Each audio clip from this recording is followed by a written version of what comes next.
Thank you very much for the invitation.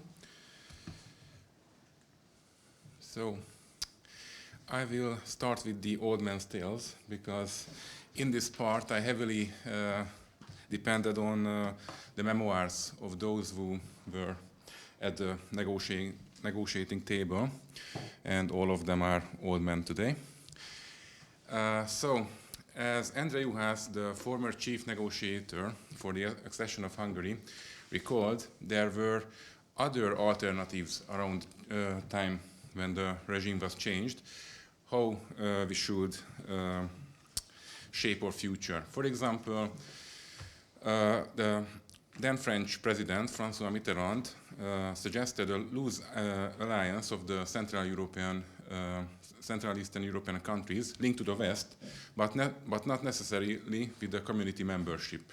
And also the US government offered a free trade area for the region, but it was refused because it would hinder our intentions to become members of the European community, or later the European Union. And as János Martonyi, who was the Minister of Foreign Affairs through the major part of the accession negotiations, also recalled that some politicians regarded the Central European Free Trade Agreement as an alternative to the EU membership. However, Hungary withdrew from this agreement once we acceded to the European Union, and also the neighboring countries, Slovakia, the Czech Republic, did the same. And about the harsh reality, there was a very optimistic atmosphere at the change of the regime. We thought that we could accede to the European communities on a fast track.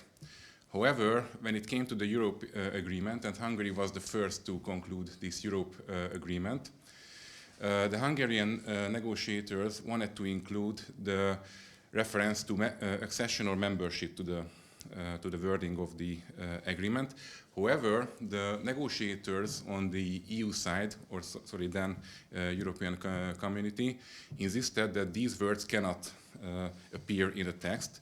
So as a compromise, they agreed that, having in mind that the final objective of Hungary is to become a member of the community, and that this association, in the view of the parties, will help to achieve this goal. So it was a compromise. And also there was a meeting between the then Prime Minister, Péter Boros, and Jacques Delors, the then President of the Commission, and where the Prime Minister mentioned the accession and the fast accession to the European Union. As Endre Juhász recalled the event, Delors reacted in a very, how to say, frustrated way. And he said that the accession process was a long, multi-year process, and that there was no point in rushing ahead. So the Hungarian decision makers had to accept that this won't be a very fast process, and a lot of things should be done. However, it seems that politicians think that accession to the European Union is only signing a paper and then popping a champagne. So, as Endre Juhász recalled the events, for example, József Antal asked him once, in a very angry way, why didn't you already submit the application for the membership? And also, Horn Gyula, when he became Prime Minister, expected instant results. And Endre Juhász had to explain them that what Delors said is the reality, so it will take time. However, Hungary submitted the application for membership in 1994, the first among the V4 countries, so we were the spearhead from the region. In the second part, I would like to introduce the criteria to access the communities. The Western European countries set these criteria at the Copenhagen European Council because they realized that integrating these countries will not be a walk in the park. They were former communist countries with 30 years of communist ruling, so some rules had to be set in the stone, and the two main criteria is that every candidate state has to be a democratic state ruled by law, and it should introduce a free market economy. And in that time, they concluded the so-called Europe agreements with the wannabe member states. We concluded it in '91. It provided a framework of dialogue through the Association Council at the ministerial level, and it was assisted by an association committee, and also there was a parliamentary assembly for the parliamentary level. This agreement did not grant any participatory right in the European communities or EU decision making. However, there was a very strict obligation, the approximation of the legislation. So Hungary was obliged to a unilateral and full implementation of the community law to the possible extent. The responsible national body was the Ministry of Justice, of course. And the Luxembourg European Council gave the green light to open the accession negotiations with Hungary, Poland, the Czech Republic, Estonia, Slovenia, and Cyprus in the spring of '98. There was a conference in March '98 where they decided the exact date of the start of accession negotiations. It was the 31st of March '98. The Commission Agenda 2000 ranked the candidate states as for their preparedness for the membership, and Hungary was ranked as the most prepared country at that time. There was a council regulation. Professor Bohincs already mentioned this framework, and based on this council regulation, a council decision established the accession partnership with the Republic of Hungary. It was reviewed 2 times during the negotiations. And the responsible domestic body on the Hungarian side was the Ministry of Foreign Affairs and the State Secretariat for integration of the Ministry of Foreign Affairs with the State Secretary. However, according to Hungary's national plan, there was a holistic approach, so every minister within its portfolio was responsible to facilitate the accession of the country, to keep in mind this goal in every decision.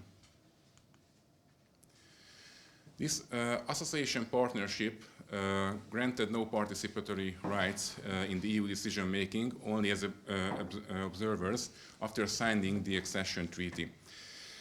And the screening of the Hungarian legal system through the lens of the acquis started in April '98 and was finished by July 1990. And as the Hungarian chief negotiator recalled, it was a Hungarian success that we convinced the then Austrian presidency that parallel with the screening process, the negotiations could have started regarding the already screened chapters. But also there was a critique from the chief negotiator because the already member states did not reveal their negotiating positions on the more problematic chapters in time. So this happened a lot of time during the negotiations. They said that this is too complicated, we will discuss it later. So the Hungarian team didn't really have the opportunity to elaborate on these issues in time. The chapter closings on the accession negotiations, these took part between '98 and 2002, and the signing of the accession treaty took place in Athens in 2003. And also there were supporting programs. The fair was established for Poland and Hungary in its original form. However, this was later expanded to cover the other candidate countries. The fair, as far as I know, means light tower in French, so it also has a symbolic meaning of this abbreviation. Between 90 and 99, Hungary gained €1 billion from the FAIR program. That would translate to €100 million per year.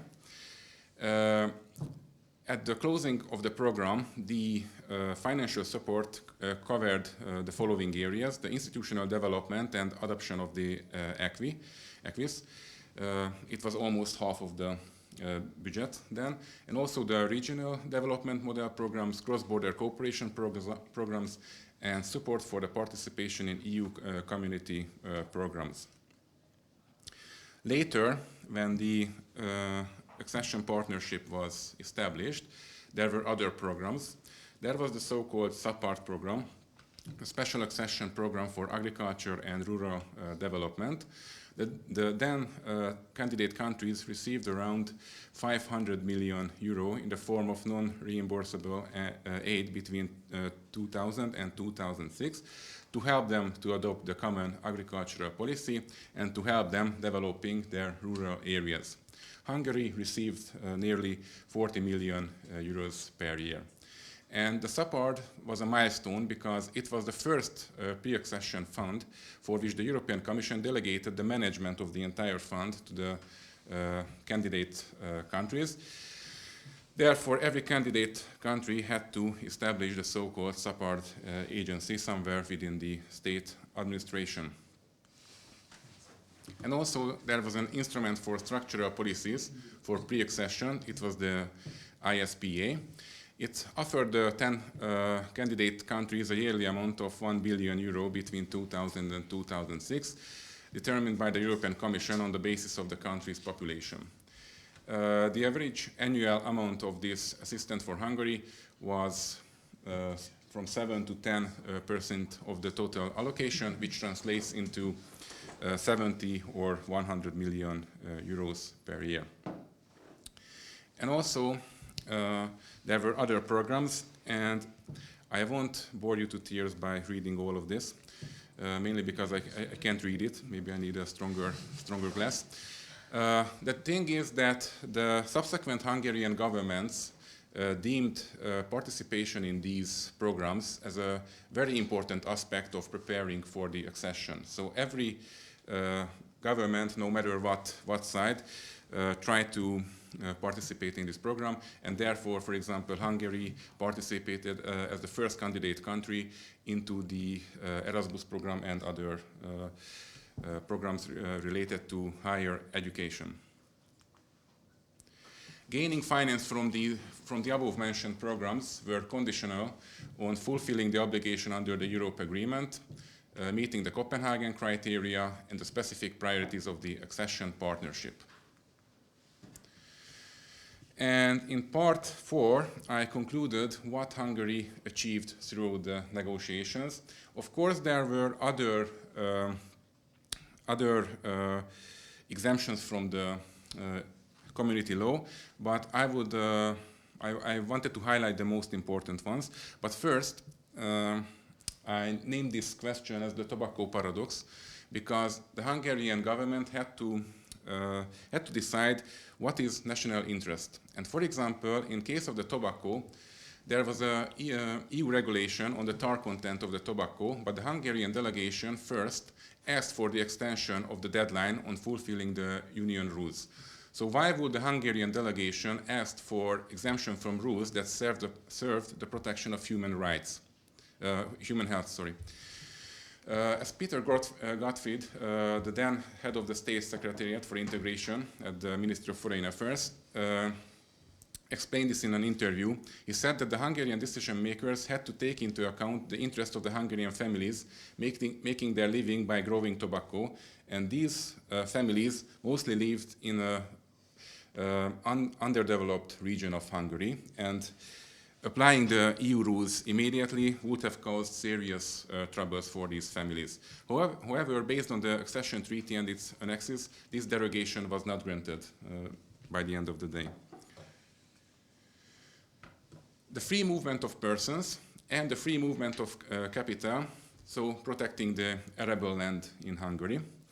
And as Egon DNS Ohm, the then deputy of the head of State Secretariat, recalled, it was the merit of the Hungarian delegation that the two issues were linked together and were handled as a barter.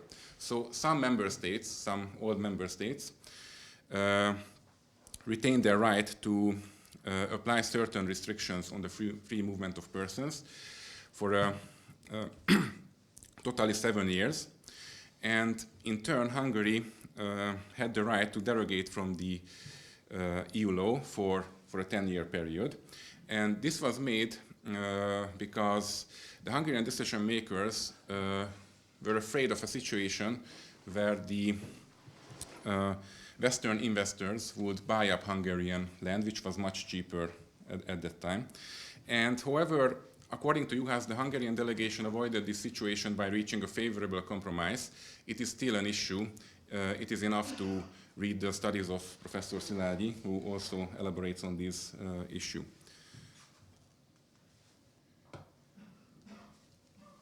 Gaining financial support from the common agricultural policy sources.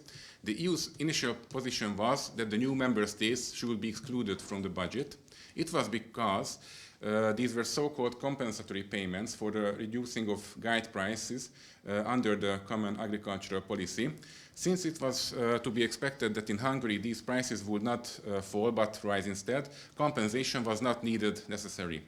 And according to the chief negotiator, it was him who convinced the EU decision makers that said, okay, listen to me, we will, or agriculture will maybe survive without EU funds, but then this will be a very good reasoning for the UK and Sweden to claim that these subsidies are unnecessary. And as Juhász recalled, this argument worked very well because the next offer was, okay, Hungary and the other member states will receive subsidies from the EU budget. So, the most important factors as concluding remarks. There should be a determination that lasts through government cycles. This is the most important, and also a professional negotiator team that could enforce the national interest, that is, it could make the national characteristics prevail. And as a conclusion, maybe if our reputation in the EU is not that good nowadays, at the time of the accession, we was very successful, and through the negotiation procedure, Hungary was one of the most successful countries in the past. Thank you very much for your attention.